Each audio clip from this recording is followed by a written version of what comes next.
नमस्कार दोस्तों, आप सभी का स्वागत है मेरे तिरुपति बालाजी चैनल पर।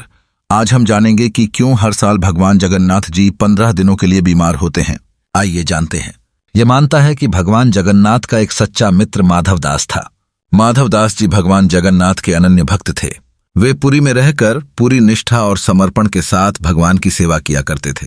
वे प्रतिदिन भगवान जगन्नाथ के दर्शन करते, भजन कीर्तन करते और मंदिर में अपनी सेवा अर्पित करते। एक समय की बात है, माधव दास अचानक गंभीर रूप से बीमार हो गए। वे इतने अशक्त हो गए कि न तो उठ सकते थे और न ही स्वयं भोजन बना सकते थे। भक्तों ने उनकी सेवा करने की कोशिश की, लेकिन माधव दास हमेशा भगवान जगन्नाथ की सेवा में ही लगे रहते थे, इसलिए वे किसी को कष्ट नहीं देना चाहते थे।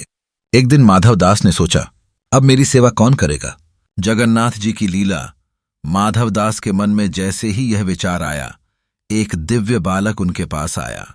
उस बालक ने कहा, बाबा, मैं आपकी सेवा करूंगा। मैं आपके लिए भोजन बनाऊंगा और आपकी देखभाल करूंगा। माधव दास उस बालक के प्रेम और सेवा से भाव विभोर हो गए।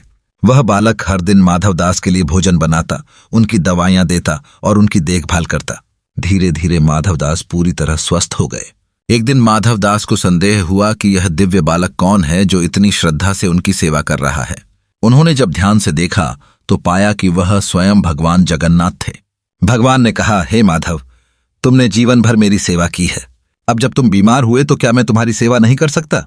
यह सुनकर माधव दास की आंखों से अश्रु बहने लगे और वे भगवान के चरणों में गिर पड़े।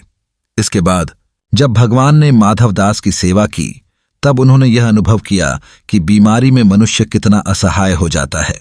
इस अनुभव को आत्मसात करने के लिए भगवान ने यह संकल्प लिया कि हर साल स्नान यात्रा के बाद 15 दिनों तक वे स्वयं बीमार पड़ेंगे, ताकि वे अपने भक्तों के कष्टों को अनुभव कर सकें।